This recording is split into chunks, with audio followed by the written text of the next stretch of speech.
Puji muliakan nama Tuhan. Shalom Bapak Ibu dan brothers and sisters semuanya. Sekali lagi shalom. Kita yang bersuka cita boleh berikan kemuliaan yang untuk Tuhan yang paling terindah. Yes, kita semua sudah siap untuk masuk dalam penyembahan di hadapan hadirat Tuhan. Amin. Mari sebelum itu kita ada di hadapan hadirat Tuhan, kita mau berdoa bagi Dia. Mari kita tundukkan kepala dan kita berdoa. Maha besar Allah Bapa kami dalam kerajaan surga, Bapa yang kami puji sembah dan sapa di laut anak-Mu Yesus Kristus. Tuhan, terima kasih untuk setiap penyertaan-Mu dalam kehidupan kami Bapa. Pagi hari ini Tuhan kami ada di tempat ini, di dalam Ka'bah-Mu Tuhan. Kami siap Tuhan untuk menyembah di dalam Engkau, di dalam roh dan kebenaran Tuhan. Kami siap memuji membesarkan nama-Mu Bapa. Mari Tuhan Engkau pakai kehidupan kami Tuhan. Engkau menyelidiki setiap hati kami yang selalu setia ada di depan hadirat-Mu Tuhan. Karena kami siap Tuhan untuk semakin Tuhan dilaut oleh Engkau dalam roh-Mu Bapa. Terima kasih banyak Bapa yang baik. Di dalam nama anak-Mu Yesus Kristus kami berdoa. Haleluya, haleluya, amin. Terima kasih Tuhan. Kami sungguh bersyukur Bapa. Kami sungguh bersyukur pada kuasa Tuhan yang terlebih besar dalam kehidupan kami Bapa.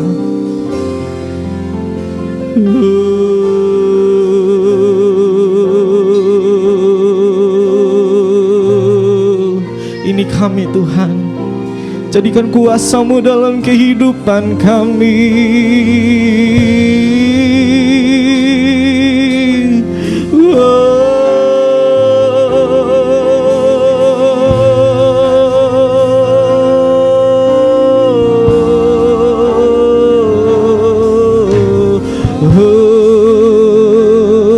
Terima kasih banyak Bapa yang baik. Ini kami Tuhan, sempurnakan kami di hadapan hadirat-Mu.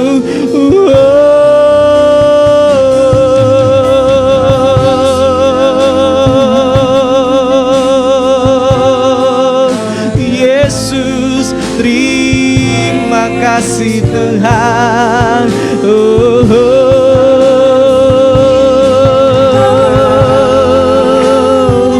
Pakai hidup kami Bapa untuk menyenangkan hati-Mu, karena sungguh kuasa-Mu, kuasa-Mu terlebih besar.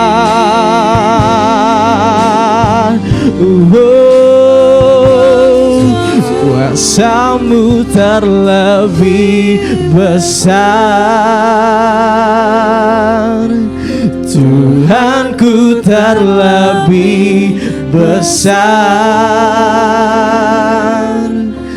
Tak pernah terlambat janji-Mu ya Tuhan, menolong hidupku.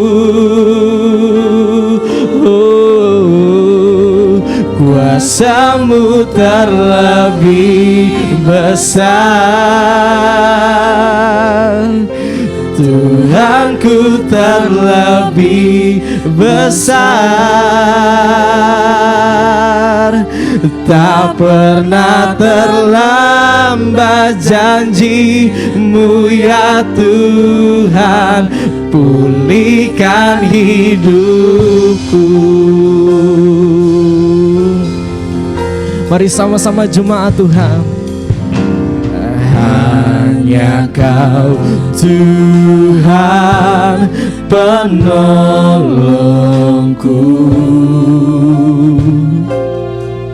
Terima kasih Tuhan, yang selalu setia bersamaku.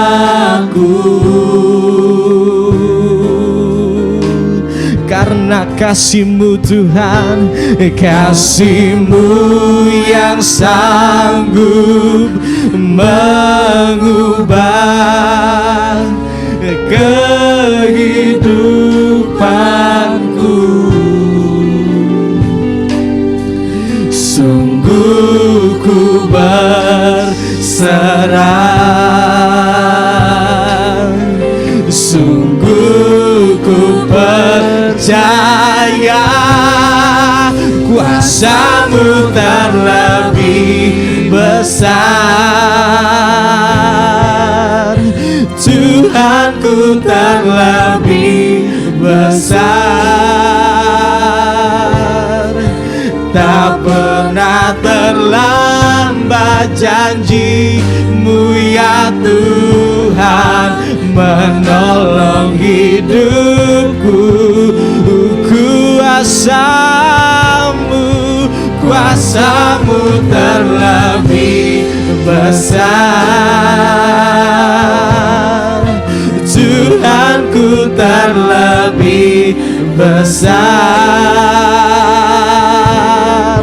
Tak pernah terlambat janji-Mu ya Tuhan, pulihkan hidupku.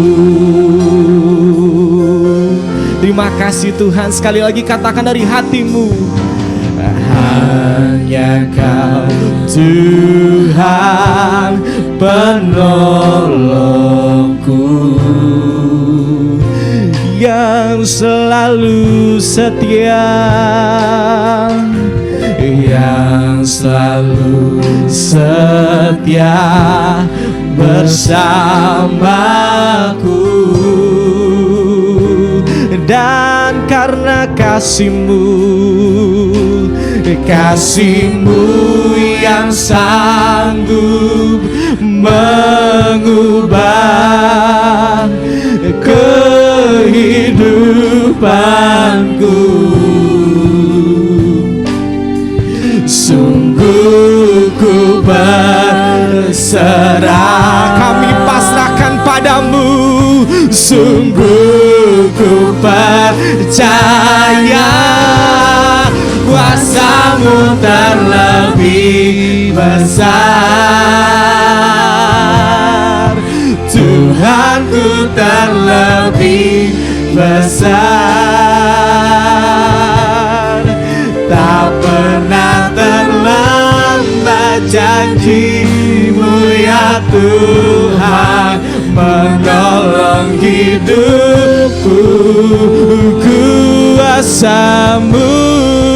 Kuasa-Mu terlebih besar. Tuhanku terlebih besar. Tak pernah terlambat janji-Mu ya Tuhan, pulihkan hidupku. Kita katakan, oh, ku percaya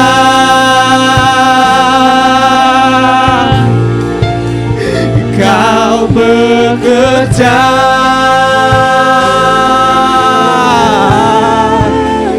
mendatangkan kebaikan di hidupku. Kami mau percaya, ku percaya, dan kami percaya.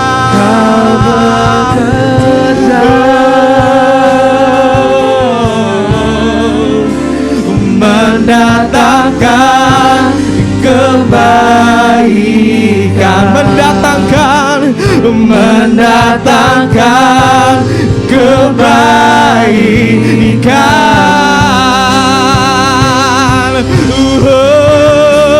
Kuasa-Mu terlebih besar, Tuhan kami terlebih besar. Tak pernah terlambat janji-Mu ya Tuhan, menolong hidupku. Kuasa-Mu terlebih besar, Tuhanku terlebih besar. Tak pernah terlambat janji-Mu ya Tuhan, pulihkan hidupku. Tak pernah terlambat, tak pernah terlambat janji-Mu ya Tuhan, pulihkan hidup. Sekali lagi,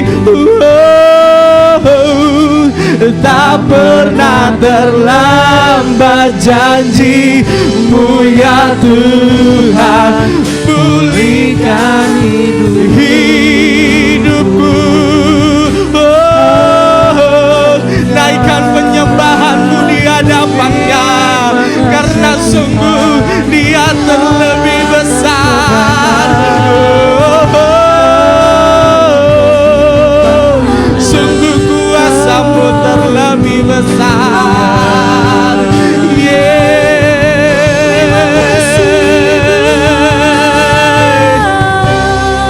Kuasa-Mu terlebih besar dari apapun di dalam dunia ini. Kuasa-Mu Bapa sanggup untuk mengadakan perkara-perkara yang ajaib.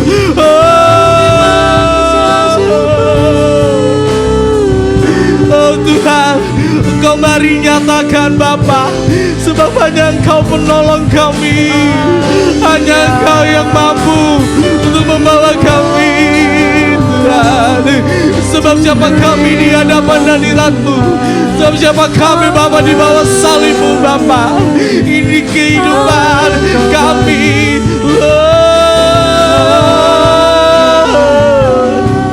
Bawa sembah-Mu di hadapan-Nya, bawa sembah-Mu, bawa penyembahan-Mu, bawa hidup-Mu.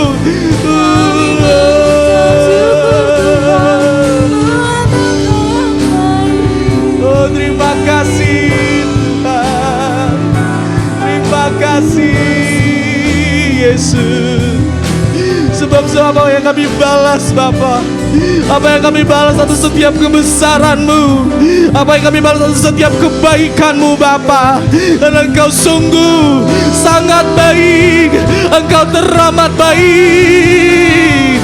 Oh, terima kasih Tuhan, terima kasih Tuhan Yesus. Kami mau menyembah Engkau.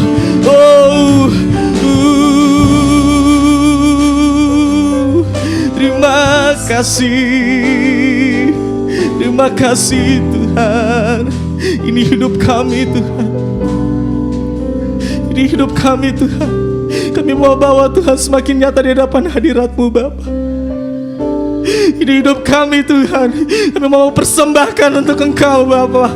Ini hidup kami Tuhan, bekerjalah sebebas-bebasnya Tuhan, karena kami tahu bersama dengan Engkau Tuhan, kami akan melakukan perkara-perkara yang besar Bapa.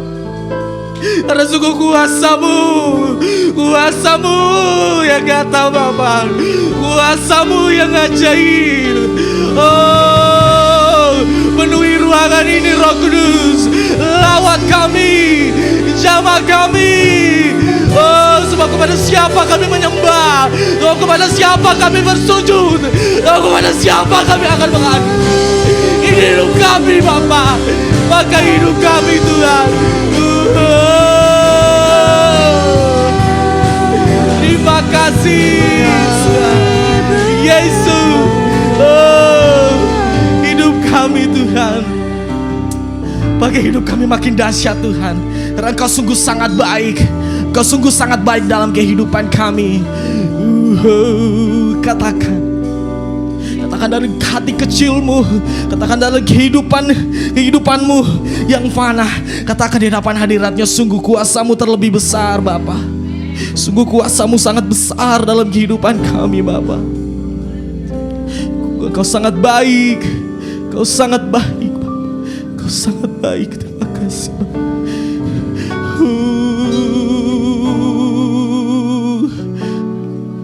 Mari sama-sama kita katakan di hadapan hadiratnya, how great, how great is our God. Sing with me, how great is our God, and all will see how great is our God. Saya coba kita semua untuk bangkit berdiri. Kita mau sama-sama katakan, how great is our God. Sing with me, how great is our God, and all will sing how great is our God. Katakan dari hatimu, oh, how great is our God. Sing with me, how great is our God, and Lord will sing how great is our God. Sekali lagi katakan dengan sungguh-sungguh, katakan how great is our God. Sing with me, how great is our God, and all will sing how great, and I will sing, how great, and I will sing, how great is our God. Berikan kemuliaan untuk Tuhan. Terima kasih banyak Bapa yang baik. Mari sama-sama kita katakan, Engkau ada bersamaku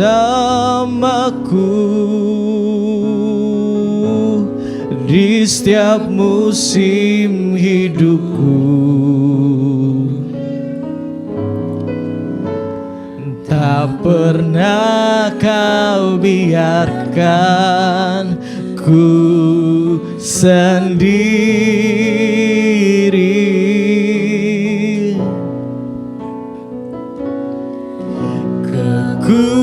Kekuatan di jiwaku adalah bersamamu. Tak pernah ku ragukan kasih-Mu. Katakan dari hatimu, bersamamu Bapa, ku lewati semua perkenananmu yang teguhkan hatiku. hatiku. Engkau Tuhan, Engkau yang bertindak,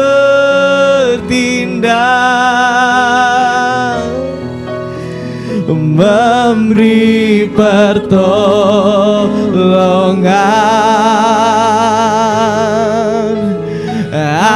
Anugerah-Mu besar, melimpah bagiku. Saya jemput kita semua bangkit berdiri, kita sama-sama kita katakan, bersamamu Bapa, ku lewati semua perkenan dan-Mu yang teguhkan hatiku. Engkau Bapa, Engkau yang bertindak, memberi kepada hamba-Nya kami persilakan. Anugerah-Mu besar, melimpah bagiku.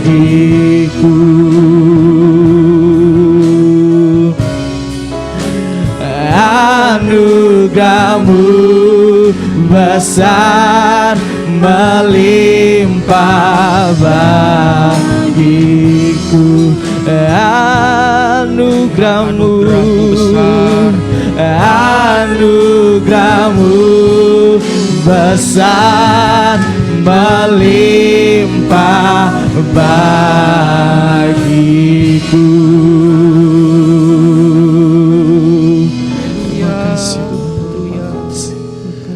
Haleluya, terima kasih. Mari sama-sama angkat tangan saudara. Tidakkah anugerah Tuhan besar buat kita? Amin. Dan anugerah itu ajaib. Amin. Karena itu kami angkat tangan ya Tuhan.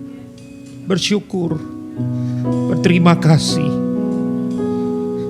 Siapakah kami sehingga anugerah yang besar, anugerah yang ajaib Kau berikan kepada kami. Amin. Makasih Tuhan. Terima kasih Tuhan.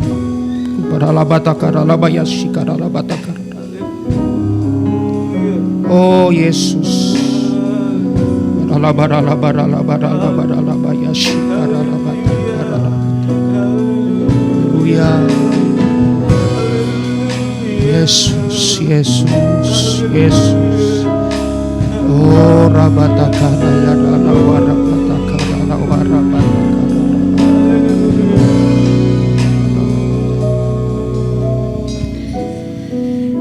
Kami tahu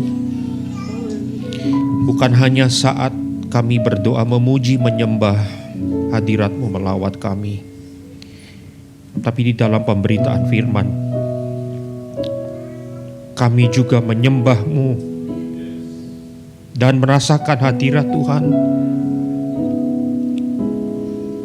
Terima kasih ya Tuhan. Berfirman-Lah, kami siap dalam nama Yesus. Sama-sama katakan amin. Diberikan tepuk tangan buat Tuhan. Haleluya. Silakan duduk Bapak Ibu yang kasih dalam Tuhan.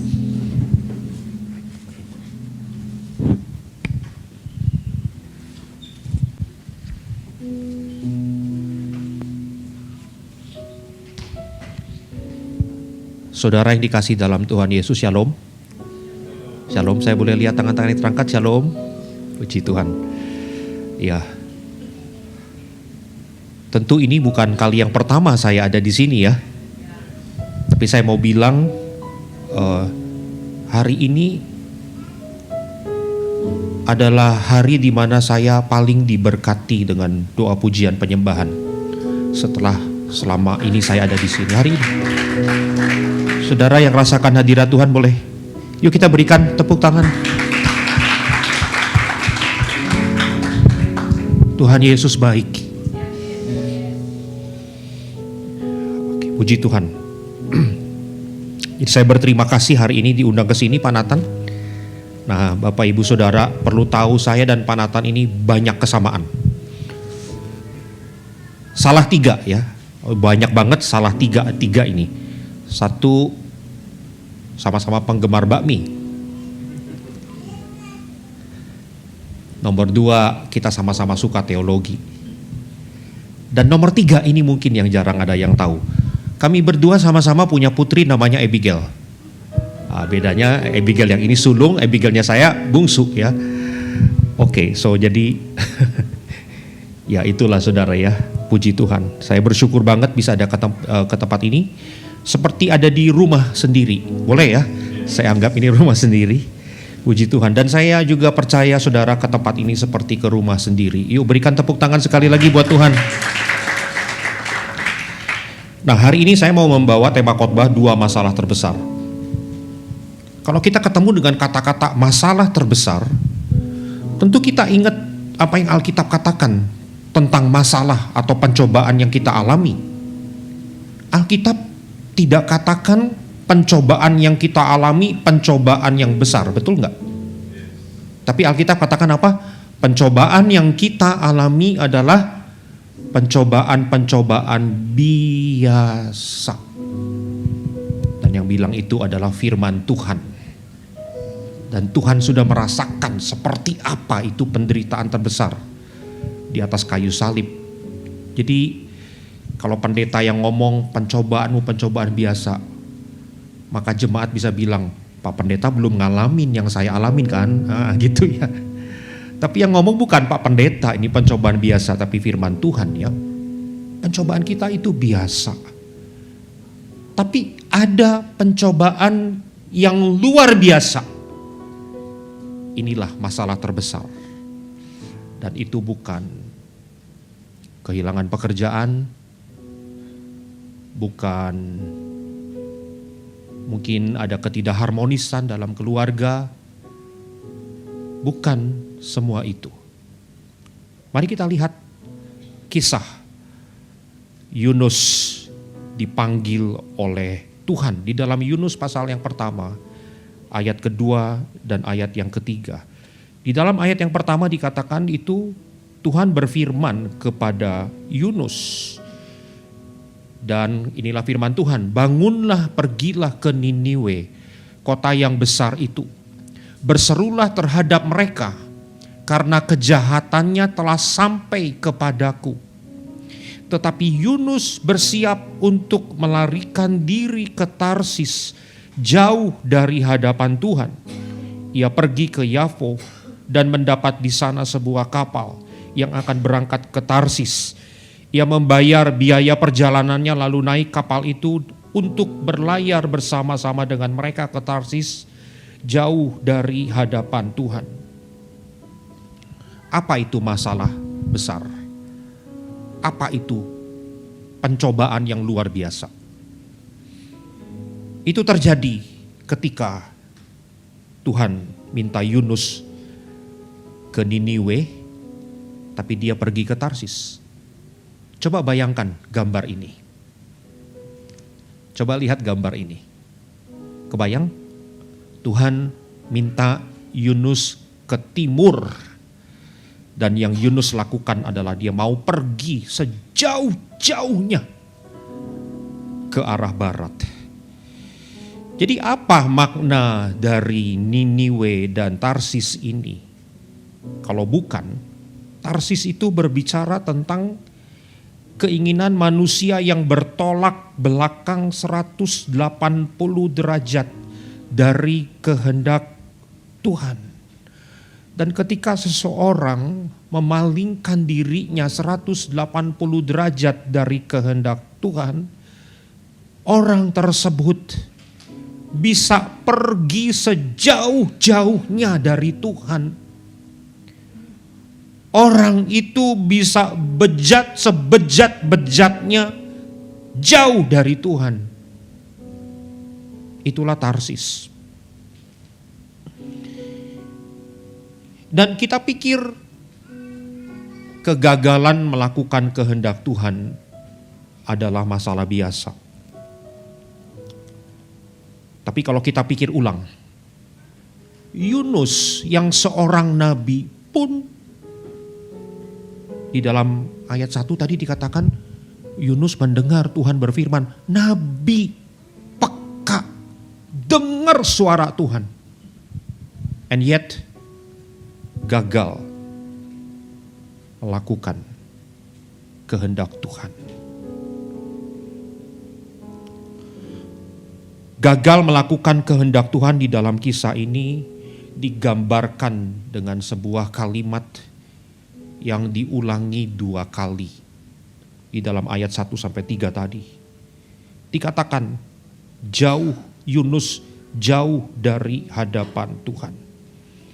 Dan kalau saya lihat istilah ini di dalam English Standard Version, nah, kan enak ngomong di Hope ya, ESV. Udah ada di sini ESV ya, English Standard Version. Di dalam English Standard Version, jauh dari hadapan Tuhan adalah away from the presence of the Lord.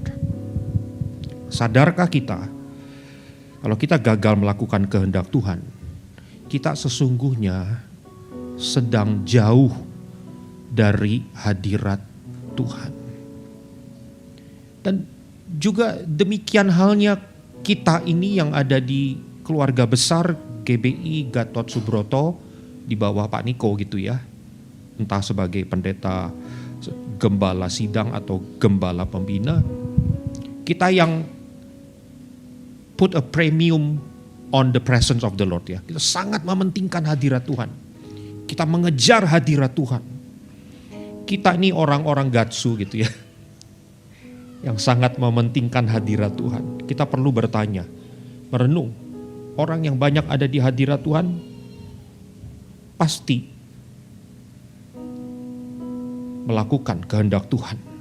Mungkin sempat gagal ya, tapi kegagalan itu bukan sesuatu yang terus menerus menjadi sebuah karakter di dalam kehidupannya. Nah, jadi saya mau membayangkan, saudara-saudaraku yang dikasih di dalam Tuhan Yesus, saya mau saudara membayangkan kegagalan melakukan kehendak Tuhan itu bukan lagi pencobaan biasa, itu bukan masalah biasa, itu masalah besar. Apa yang terjadi? Apa yang menjadi penanda seseorang gagal melakukan kehendak Tuhan? Kisah Yunus ini kasih sebuah cerita yang luar biasa. Ketika Yunus memutuskan untuk pergi ke Tarsis dan bukan ke Niniwe seperti yang Tuhan kehendaki, kita lihat perjalanannya ya. Dikatakan Yunus pergi ke Yafo, kota pelabuhan.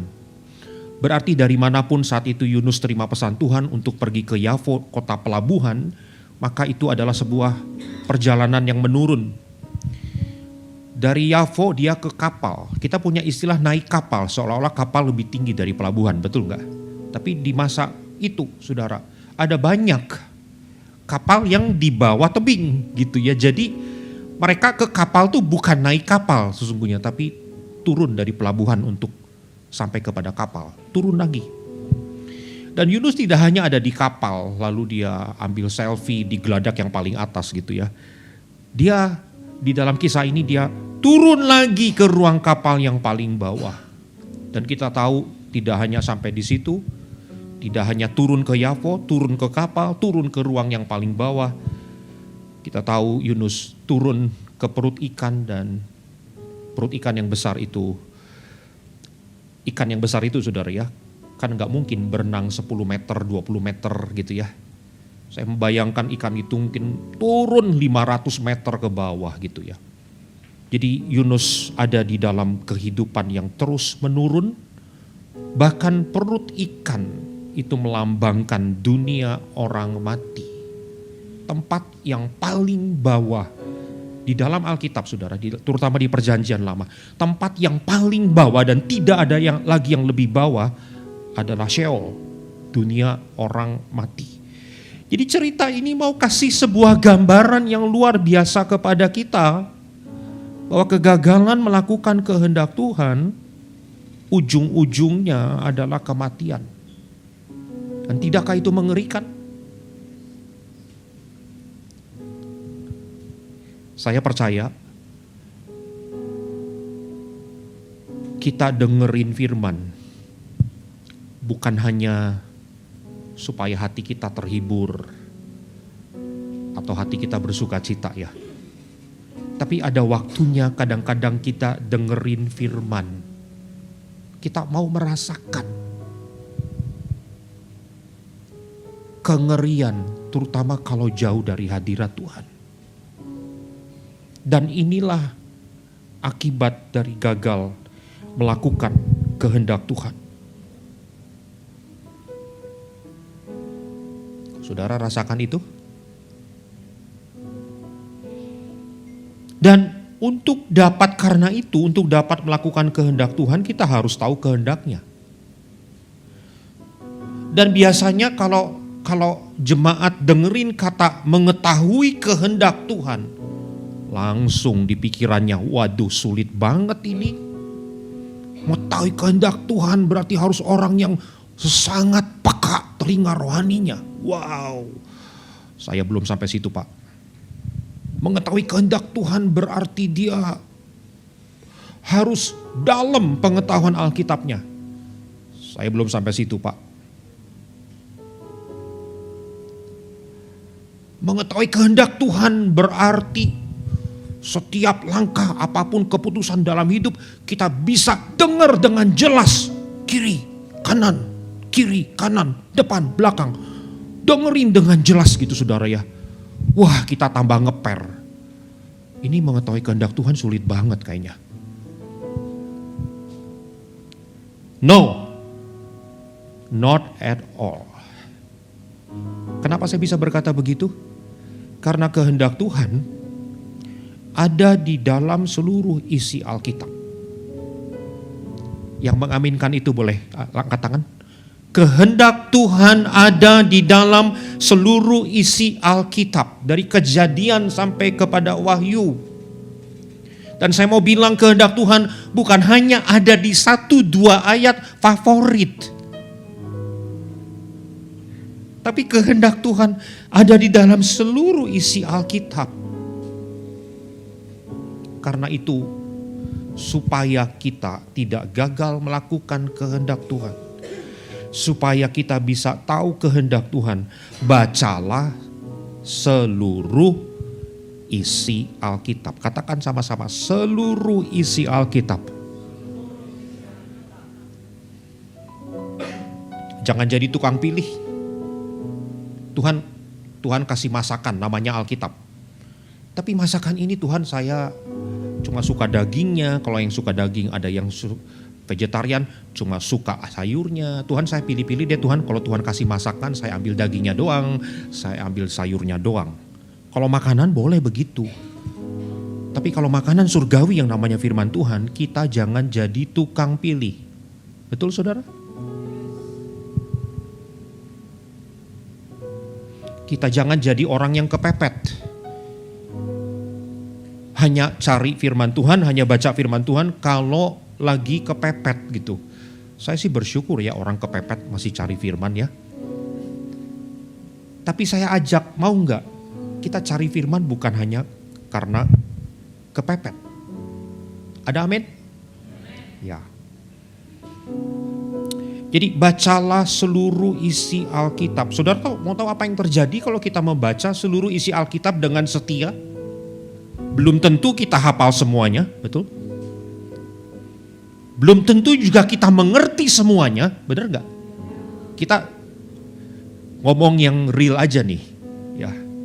Tapi saudara mau tahu apa yang terjadi kalau kita setia membaca seluruh isi Alkitab karena kita menghormati Tuhan yang berfirman lewat Alkitab itu, karena kita tahu kehendaknya ada di dalam seluruh Alkitab itu dan kita hormati dan kita rindukan itu dan kita kejar itu dengan membaca seluruhnya. Guess what? Satu ketika mungkin kita lagi mau putusin hal yang penting ya. Apapun itulah. Mungkin keputusan studi, keputusan terkait pekerjaan, keputusan terkait pasangan hidup. Kita mau bawa doa sama Tuhan. Dan kita mau Tuhan kasih kasih petunjuk yang jelas. Anakku, pilihlah si A sebagai pasangan hidupmu. Kita maunya gitu kan? Anakku, pilihlah pekerjaan B ini, karena disitulah panggilanmu. Kita maunya gitu kan? Selalu alami gitu enggak? Seringkali waktu kita berdoa, kita kayak enggak terima dari Tuhan, benar enggak? A atau B Tuhan.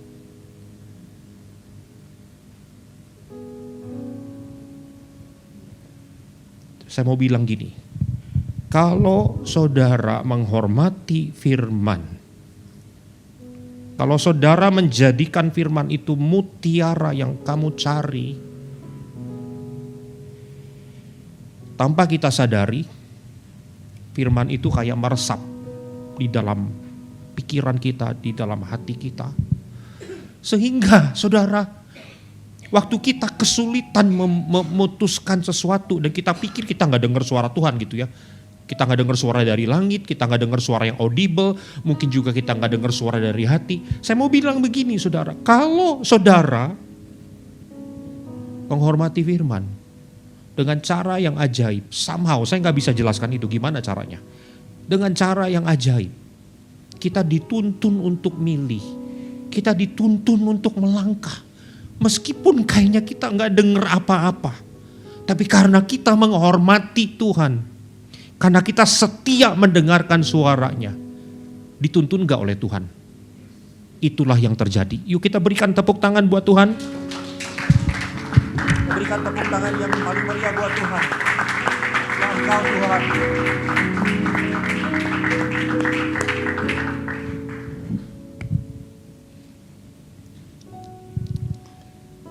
Jangan sampai kita lalai melakukan kehendak Tuhan.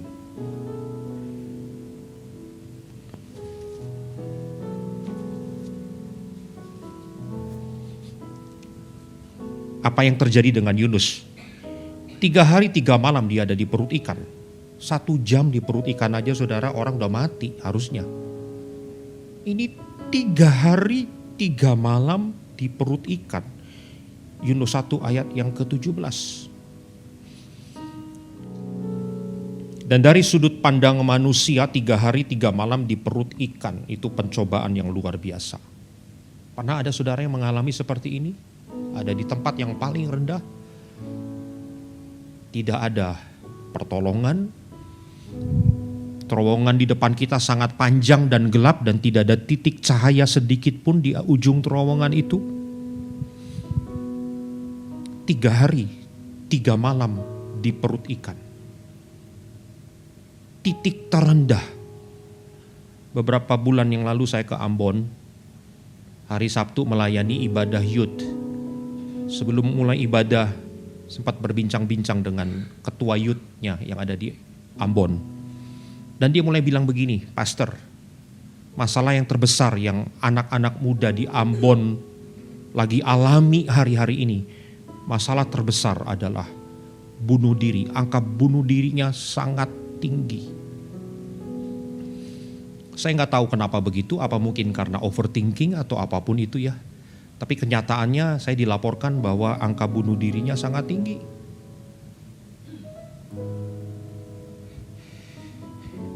Saya hari ini mau ajak kita lihat dari perspektif yang lain. Kalau 3 hari 3 malam itu di titik terendah dan itu adalah pencobaan yang luar biasa karena mungkin sebelumnya lalai melakukan kehendak Tuhan.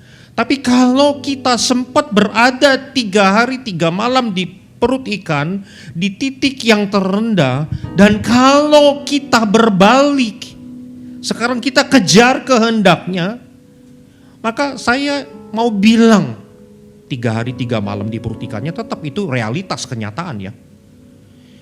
Tapi sudut pandangnya berubah.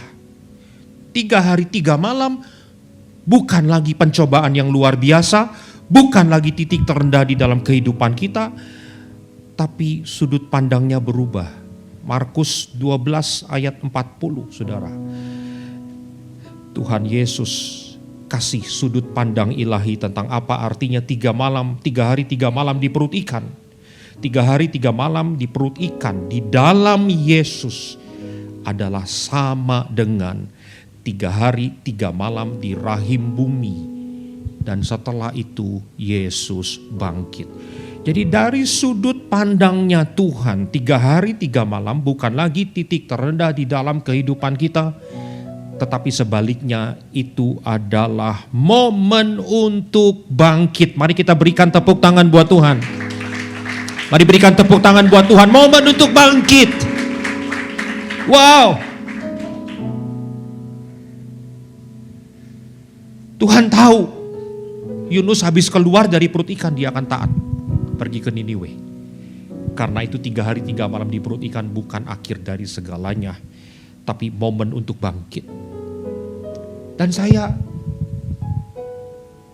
berdoa hari ini, siapapun kita di ruangan ini, diberikan kesempatan oleh Tuhan untuk melihat seluruh pencobaan di dalam kehidupan kita betapapun beratnya itu. Dari sudut pandangnya Tuhan. Selalu ada kesempatan untuk bangkit. Wow. Tidakkah saudara kagum sama Tuhan? Hati saya menyembah. Saat ini hati saya lagi menyembah Tuhan. Karena begitu luar biasanya Tuhan kita ini. Dan setelah itu, ikan memuntahkan Yunus ke darat. Yunus hidup kembali, Yunus bangkit. Dan dia melakukan kehendak Tuhan, dia pergi ke Niniwe sekarang. Apa yang terjadi? Saudara, dia pergi ke Niniwe. Perjalanan yang sangat jauh, kota yang sangat besar. Ibu kota dari kerajaan Asyur. Sampai di sana, Yunus melakukan yang Tuhan mau, yaitu memberitakan penghakiman akan terjadi menimpa Niniwe. Nah, yang Yunus kaget mungkin adalah ketika Niniwe, raja pembesarnya, orang-orangnya di kota Niniwe, bahkan termasuk ternak-ternaknya, mereka semua ketika dengar firman Tuhan yang disampaikan oleh Yunus tentang penghakiman yang akan menimpa mereka, mereka semua merendahkan diri, mereka semua berdoa, bahkan berpuasa. Saudara bisa bayangkan pertobatan macam apa yang sampai membuat ternak ikut puasa, saudara.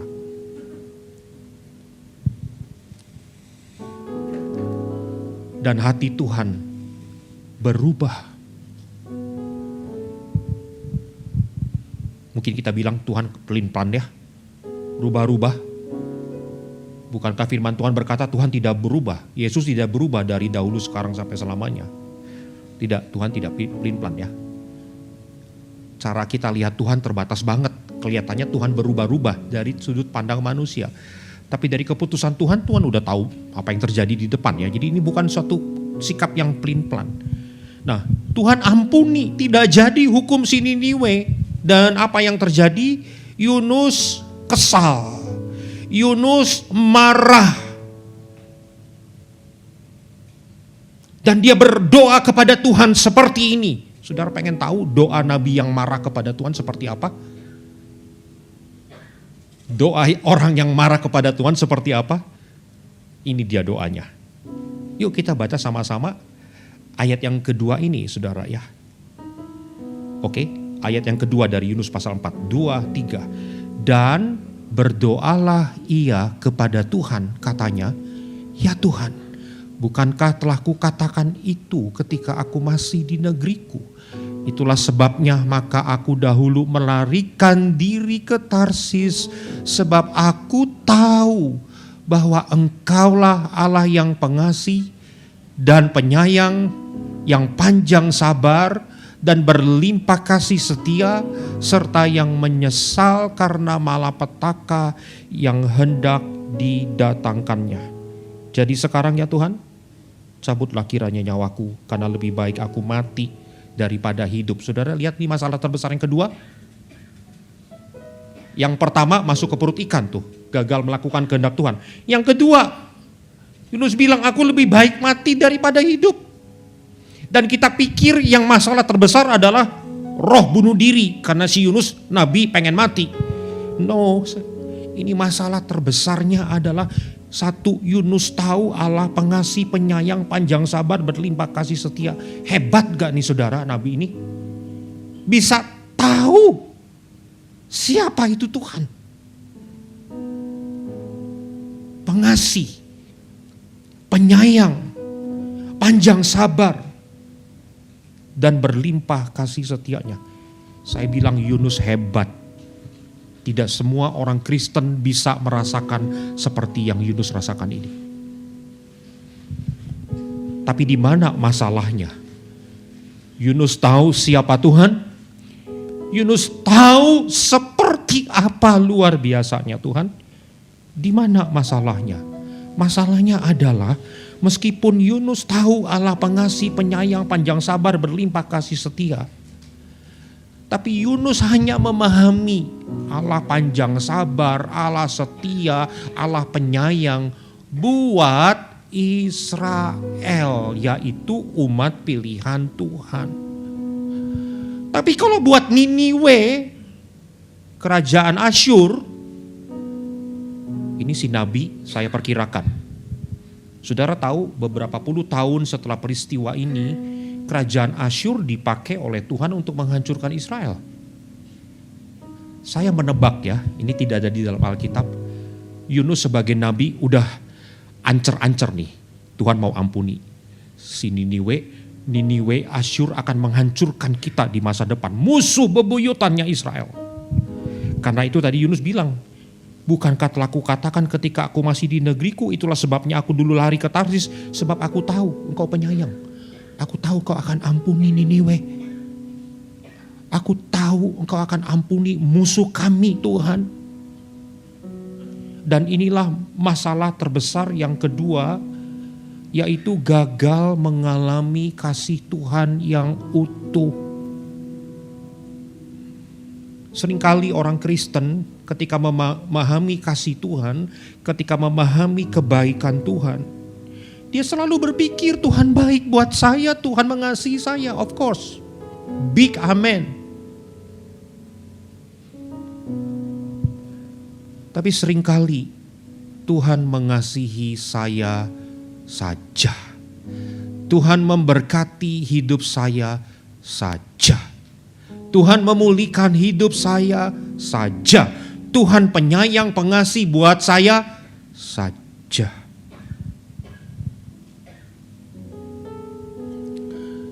Dan ketika orang Kristen hanya tahu kasih Tuhan buat dia sendiri saja dan gagal untuk merasakan kasih Tuhan seperti denyut jantung Tuhan yang berdegup bukan hanya untuk saya saja, tapi untuk everyone. Kalau orang Kristen tidak bisa rasakan denyut jantung Tuhan yang seperti itu, saudara, kita cuma tahu kasih Tuhan sepotong saja. Sepotong. Tidak utuh. Yunus gagal untuk mengalami kasih Tuhan yang utuh, yaitu kasih Tuhan yang bukan hanya untuk Israel, tetapi juga untuk orang-orang Niniwe. Bagaimana dengan kita semua, saudara? Kita tidak akan pernah mengalami kasih Tuhan yang utuh sampai kita merasakan kasih-Nya adalah untuk setiap orang. Jadi hari ini, kalau engkau bergumul dengan permasalahan yang menurut Alkitab itu permasalahan biasa, hari ini kalau engkau berdoa kepada Tuhan untuk jalan keluar, untuk pemulihan, untuk keputusan, untuk terobosan apapun itu, jangan lupakan untuk apa saya dipulihkan oleh Tuhan, untuk apa saya diberkati oleh Tuhan. kasih Tuhan adalah untuk everyone. Dan saya berdoa hari ini, saudara merasakan kita ini adalah Yunus-Yunus?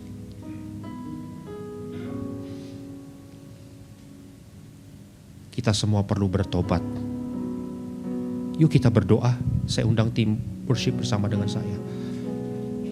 Tuhan, kamilah Yunus itu. Kamilah Yunus itu. Kami perlu bertobat, Tuhan. Kami perlu bertobat. Mari sama-sama angkat tangan, saudara.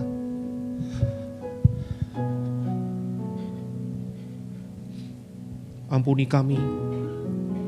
Seringkali kami lemah, gagal melakukan kehendak Tuhan. Ampuni kami ya Tuhan. Seringkali kami hanya hidup untuk diri kami sendiri. Kami tidak merasakan detak jantung kasih Tuhan yang utuh untuk semua orang. Ampuni kami Tuhan, ampuni kami. Ampuni kami.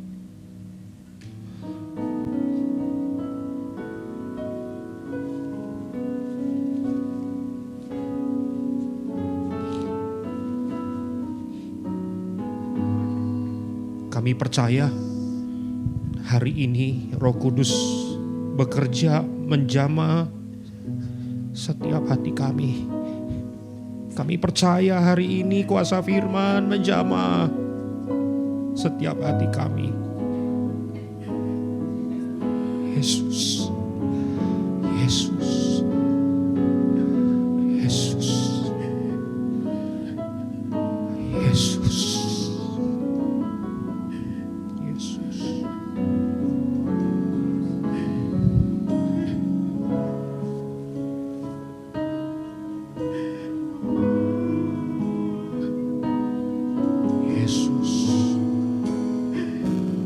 Bapa, kami sungguh bersyukur untuk pagi hari ini Tuhan. Engkau boleh melawat kami dengan kasih-Mu yang abundant, yang besar, yang limpah. Engkau memeluk kami Tuhan. Biar feeling ini Tuhan, perasaan ini tidak hanya dirasakan oleh beberapa orang saja, tetapi setiap kami yang ada di tempat ini boleh merasakan hal yang sama. Kasih-Mu yang besar, yang melimpah, yang seperti air yang mengalir tidak ada hentinya, boleh memeluk kami, menyegarkan kami. Bahkan hati yang kering boleh kembali disegarkan. Hati yang haus boleh kembali disegarkan. Hati yang luka boleh kembali dibebat, dipulihkan. Dan kami percaya kuasa-Mu unlimited, tidak terbatas. Walaupun kami akan mengakhiri ibadah ini, tetapi kuasa-Mu terus bekerja dalam hidup kami. Dan kami akan semakin menikmati Tuhan, semakin mengalami Tuhan dalam hidup kami. Terima kasih Tuhan, Engkau sungguh baik buat Hope Church, sungguh baik buat kami. Dan kami percaya bulan depan kami akan merayakan ulang tahun yang ke-8. Ada sesuatu yang baru akan Engkau lakukan di gereja ini Tuhan. Kami siap untuk melihat Engkau melakukan yang baru itu Tuhan. Dan kami akan taat dan setia kepada-Mu. Terima kasih Tuhan buat hamba-Mu Pak Hendrik yang sudah Engkau kirim bersama dengan kami di tempat ini menyampaikan isi hati Tuhan. Bahkan boleh menyalurkan kasih-Mu yang dahsyat dalam hidup kami. Engkau berkati Pak Hendrik, Bu Gracia, anak-anak mereka, kehidupan mereka Engkau berkati, Engkau pelihara, Engkau yang semakin nyata dalam hidup mereka Tuhan. Bahkan pelayanannya, penggembalaannya, apapun yang Engkau percayakan, Engkau semakin akan membela Pak Hendrik. Terima kasih Bapa, terima kasih Bapa. Terima kasih Tuhan juga untuk anak-anak-Mu yang sudah melayani. Engkau pakai hidup mereka makin dahsyat lagi. Mereka boleh semakin haus dan lapar untuk menyenangkan hati Tuhan. Mereka boleh semakin haus dan lapar untuk boleh membawa jiwa-jiwa kepada Tuhan. Terima kasih Tuhan. Kami juga bersyukur untuk 3 saudara kami yang baru, yang sudah Engkau hentar. Kami percaya Engkau juga punya rencana indah buat teman-teman kami yang baru, saudara-saudara kami yang baru. Engkau juga yang akan terus berkati mereka, kehidupan mereka, studi mereka, usaha pekerjaan mereka, keluarga mereka diberkati. Terima kasih Bapa. Kami bersyukur Tuhan untuk setiap anak-anak-Mu yang sudah hadir. Engkau juga melihat kesetiaan mereka. Engkau berkati mereka Tuhan. Setiap pribadi diberkati Tuhan. Setiap keluarga diberkati Tuhan. Kami percaya Tuhan Engkau adalah Allah yang memelihara, menyertai, bahkan memberkati. Setiap kami akan mengalami terobosan demi terobosan. Apapun yang menjadi doa-doa dari anak-anak-Mu, Engkau yang mendengar itu Tuhan. Bahkan dari tempat yang tersembunyi sekalipun, Engkau yang mendengar. Dan kami percaya jawaban-Mu tepat pada waktu-Mu Tuhan. Terima kasih Bapa, terima kasih Bapa. Sekali lagi Tuhan, berkati setiap kami yang sudah melayani diberkati, yang sudah hadir diberkati. Bahkan tangan-tangan yang sudah memberikan persembahan, Engkau berkati Tuhan. Berkati persembahan yang dikumpulkan, boleh dipakai untuk semakin memperluas kerajaan-Mu di tempat ini. Terima kasih Bapa, kami bersyukur. Terima kasih Bapa. Dan kami sungguh bersyukur untuk kebaikan-kebaikan-Mu. Terima kasih Bapa. Dan Bapak Ibu Saudara kasih Tuhan, sebelum kita meninggalkan tempat ini, terimalah berkat yang berlimpah-limpah, berkat yang terbaik dari Allah Bapa kita, kasih sayang anugerah dari Tuhan kita Yesus Kristus, dan persekutuan yang manis dengan Roh Kudus yang akan terus memimpin, menguatkan, meneguhkan kita, ada selalu bersama-sama dengan kita mulai saat sekarang ini, bahkan sampai selama-lamanya. Dan kita semua yang diberkati Tuhan sama-sama katakan amin, amin. Tuhan Yesus berkati kita semua.